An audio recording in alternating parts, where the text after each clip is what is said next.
Okay. Okay, Dr. Teo, I'm just going to check your sound. If you could just speak into the... Okay, testing 1, 2, 3, 4, 5. Okay. Is it okay? Yep, Yeah, you fine. are loud and clear. Loud and clear, that's great. good. So we can start. So I'm just going to give a bit of an introduction and then we'll head straight into the questions again. Okay, great. You're listening to Money FM 89.3. I'm Rachel Kelly, and this week, the 10th edition of Build Tech Asia kicks off, organised by Sphere Exhibits, a subsidiary of Constella Holdings, and co-organised by the Singapore Institute of Building Limited. Now, the digital event aims to facilitate the exchange of insights, knowledge, and solutions towards accelerating the adoption of smart technologies, as well as strengthening industry 4.0 capabilities for the built environment sector. Over 6,000 regional trade professionals are expected to convene at the second virtual edition of this event, which features over 100 global brands and a series of webinars helmed by industry thought leaders. Now, Dr. Teo Ho Pin, former Member of Parliament, Honorary Advisor for Singapore Institute of Building Limited and President of the Building and Estate Management Alumni, delivered the keynote address earlier today, and he joins us now in the studio to share his thoughts on digitalisation in the built environment. Dr. Teo, welcome back. Hi, morning, Rachel. Good to it's have nice you. to join you in this show again. It's good to have you back with us, Dr. Teo. And I believe it's been about 9 months since we last spoke. Yeah, since we last spoke. Yeah, same studio 9 months ago. I think time passes fast, although last year has been a very challenging year for Singaporeans and so people worldwide. Yes, no. And at that point when we spoke last year, I remember I asked you the question, what impact did you think COVID-19 would have on the construction and the built environment sector? And you said to me at that point in time, if we were 9 to 10 months down the road into COVID-19 then, and you said if this were to last for another year, the conditions would be severe for the built environment, or the repercussions would be severe for the built environment sector. We're now halfway through 2021 and COVID-19 is still making headlines on a daily basis. So what would you say were some of the key learning points for you for the construction and the built environment sector since we last spoke in October last year and to where we are now? Well, I would say that last year has been a very tough year, for the built environment industry, especially for the construction industry. We experienced the circuit breaker, in April, June. I think work stopped at many construction sites. Over 4,000 construction sites were affected. And of course, when you stop work at construction sites, it is quite challenging to restart work, because things may be affected, when you just leave it down on site. So it took us quite a while to restart all the construction projects, and with these additional safe management measures, it has become more challenging for the construction industry to make good progress in their respective projects. But where there are challenges, people find ways to overcome those challenges and pivot and invent new ways of doing things. So while the construction sector, as you mentioned, has understandably slowed because of the pandemic, how have industry players adapted to the new normal and, as you mentioned, safe distancing measures and so on? I would say that our stakeholders in the built environment industry have been very cooperative, working very closely with the government on various aspects. I think we had actually an industry engagement work group, chaired by Minister of National Development and Manpower. And actually, we have got the different trade associations and practitioners, plus also contractors, suppliers in that engagement group. So I think we have been discussing quite frequently on challenges faced by different stakeholders in the built environment industry, and have come up with very good solutions and measures to help the respective stakeholders to progress in their respective projects and services. So I would say it has been a good opportunity for all stakeholders in the built environment industry to come together as a team, right? Because in the built environment industry, we work together as a team, in order to implement a project successfully. So this is indeed a good opportunity, and we have seen a lot of so-called cooperation, a lot of understanding from different stakeholders, because they were affected differently by the pandemic. So they have also built certain capabilities in terms of safe management measures, in terms of training of the staff, in terms of looking for business opportunities, and so on and so forth. Yeah, and everything has to go well, doesn't it? As you mentioned, with all of these players that are so closely intertwined, otherwise there's a domino effect, isn't there? Yes, precisely. That's why I said this is really indeed an opportunity for the various stakeholders, the developers, the consultants, contractors, suppliers, subcontractors, the labor agents, including the government agencies, to come together as a Singapore team, to actually work on projects. And Dr. Teo, you're also an independent director for construction and civil engineering company Chongseng Holdings. Perhaps you can share with us some examples of how they've had to pivot and implement perhaps digital processes in construction as a firm to, cope with the current situation with COVID-19 and the changes that are taking place in the industry. Well, Chongseng has been in the construction industry for over 60 years, and I think over the last 10 years, they have been spending a lot of efforts, and putting in a lot of investment in digital technology. I would say that today, Chongseng has a one-stop digital solution to provide construction and engineering services, to our clients. So basically, we have over the years built a team of our so-called digital technology experts to be able to provide a one-stop solution to our clients. So this is something which we have learned over the last 10 years, and I think it is an opportune time to apply these digital solutions to actually service our clients and provide better services to our stakeholders. And when you say digital solutions, because quite often we think of construction industry as being a very hands-on industry, construction vehicles and so on. So can you give us some examples of what exactly you mean by digitalization in the built environment? For example, using BIM, building information modeling, this is one digital technology where you are able to provide drawings of construction projects in 3D, so that you are able to share the digital data with different stakeholders between the developers, consultants, contractors, and subcontractors and suppliers. So by doing BIM, you are able to visualize buildings or build facilities in 3 dimensions, and that helps many stakeholders, especially some clients may not be familiar.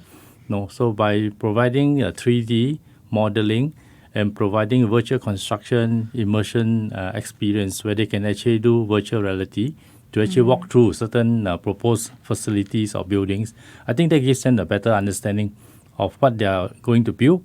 And from there, I think we can better meet the client's requirements in terms of project delivery.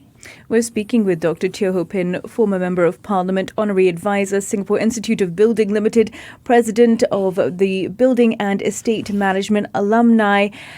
Now, Dr. Teo, you mentioned BIM there. And is this something that's new to the industry? How widely adopted is this? It sounds like quite an intense technology for those in the industry. Well, BIM has been around in the construction industry for quite a number of years. I think the Building and Construction Authority has been championing that with many contractors and consultants and developers in the industry over the years. Although they started off with certain big projects only, but I think slowly the industry is picking up BIM as a digitized so-called building modeling. So because they can see the benefits of using BIM. Okay. Right? So this is something which is still work in progress, although the take-up rate has improved over the years. But it is something which I believe will help the industry to increase productivity and also provide better coordination between the different stakeholders in any building or projects. And when we're talking about productivity and productivity for the projects, we've also got to look at pricing and cost as well.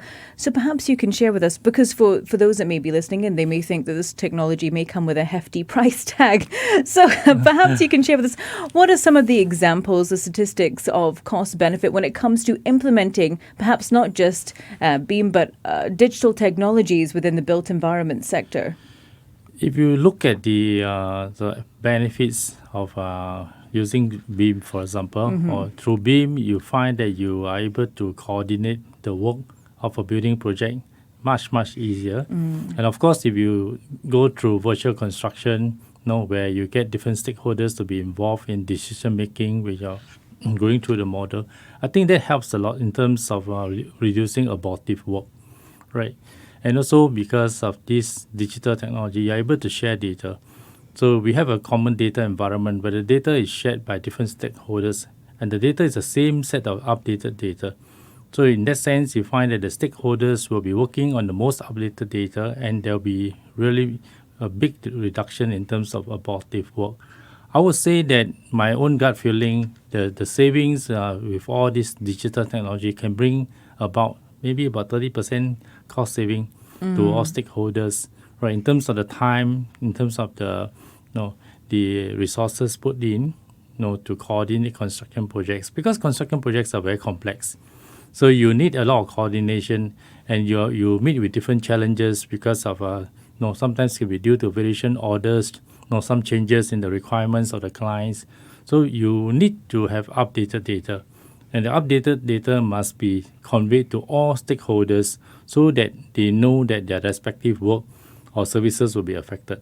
So that coordination through BEAM, through digital technology, will help to better achieve good success in our projects. And 30% cost savings, quite significant. What are some of the other digital trends that you see in the built environment sector? I would say that the digital technology, you can collect data. And doing data analytics will help you to better understand your productivity. So when you collect data, you'll be able to look into your manpower output.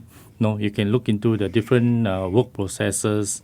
You can also look into the performance in terms of quality of different suppliers, contractors, or materials. I think that provides a lot of information.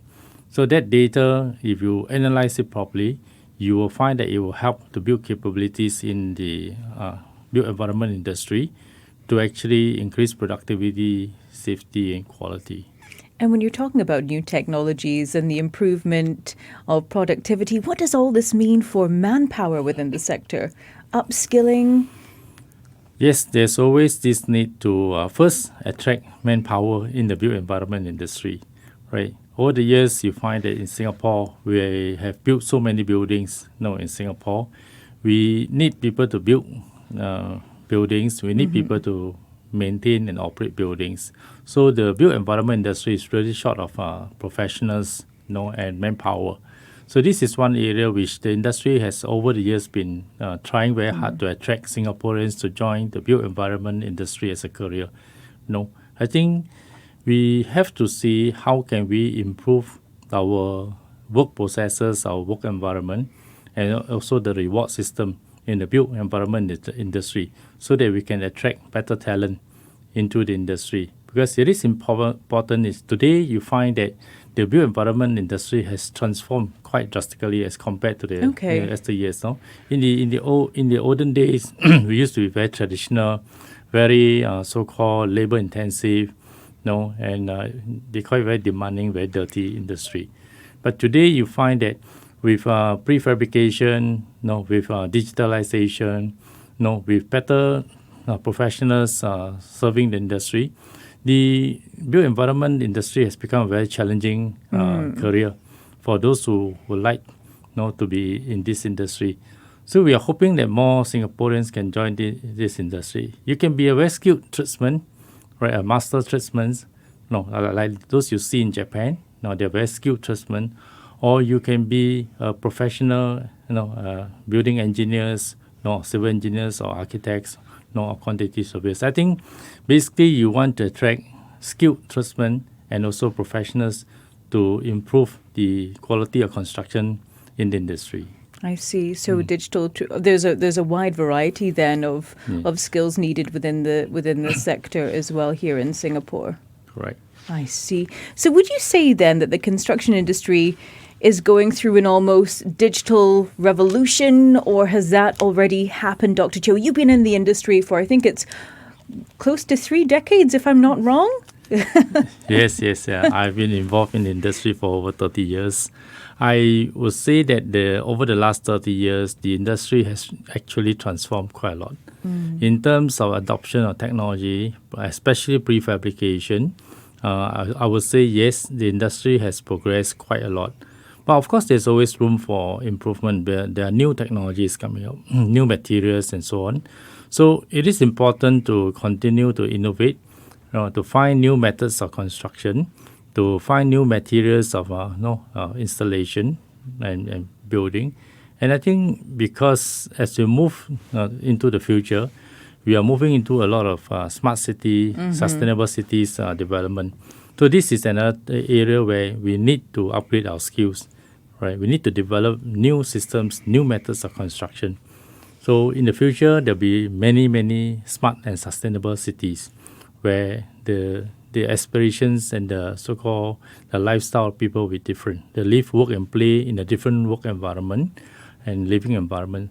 So we need to understand the future trends, the future aspirations of the people in different cities, and from there, I think adopt different technologies, including digitalisation, to implement projects to achieve the quality outcomes for those projects. I see. So going forward, Dr. Teo, at the last interview, at the end of the interview, you highlighted 3 key areas that you felt would be a challenge for the built environment sector in the year ahead. They were manpower, supply chain, and finance sustainability.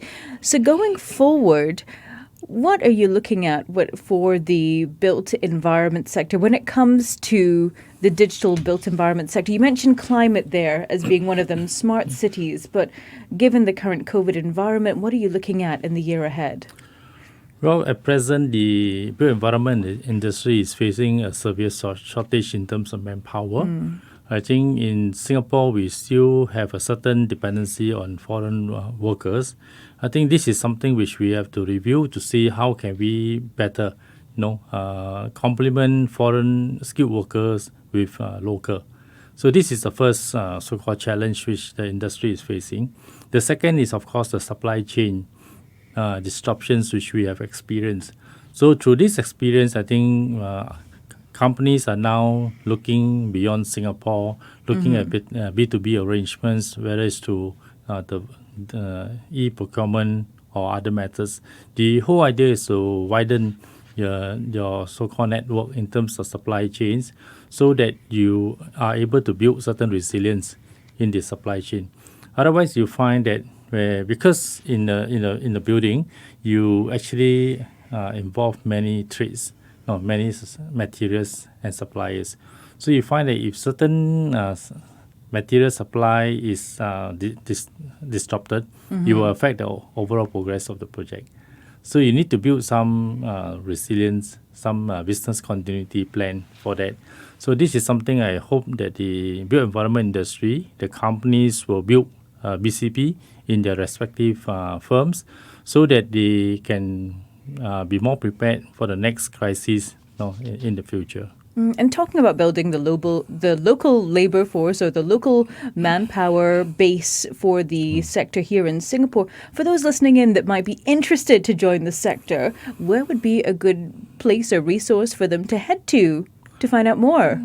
Well, they have many places they can go. Of course, they can go to the Building and Construction Authority. They can go to the Institute of Higher Learning. You can go IT, they can go to Poly, they can go to the university to find out more information about built environment professionals, right? I myself, I'm an adjunct professor in NUS, in the Department of the Built Environment. So we do career talks to students, to actually, encourage them to join the built environment industry, to be a built environment professional.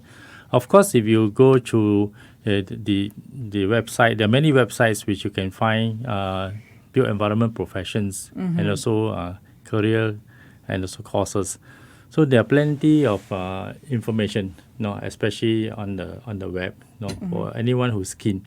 What we need is actually people with passion for the built environment industry to join us. So we are hoping that more talented individuals will join the industry, because you need good people to build the built environment. Otherwise, you find that in some places you see buildings collapsing, causing loss of lives and so on. So the built environment is very important. You have to build it well, right? You have to meet the requirements and the needs of the users. At the same time, you must know how to maintain it well. So in terms of facilities management, you need a lot of professionals to actually manage a built facility so that it can continue to operate in a very efficient manner for the next 60 or 90 years. So we do need a lot of talent, a lot of manpower in the built environment industry. Wonderful. Well, Dr. Teo, thank you so much for taking the time to speak with us again today. It's been an absolute pleasure to have you back in the studio with us today.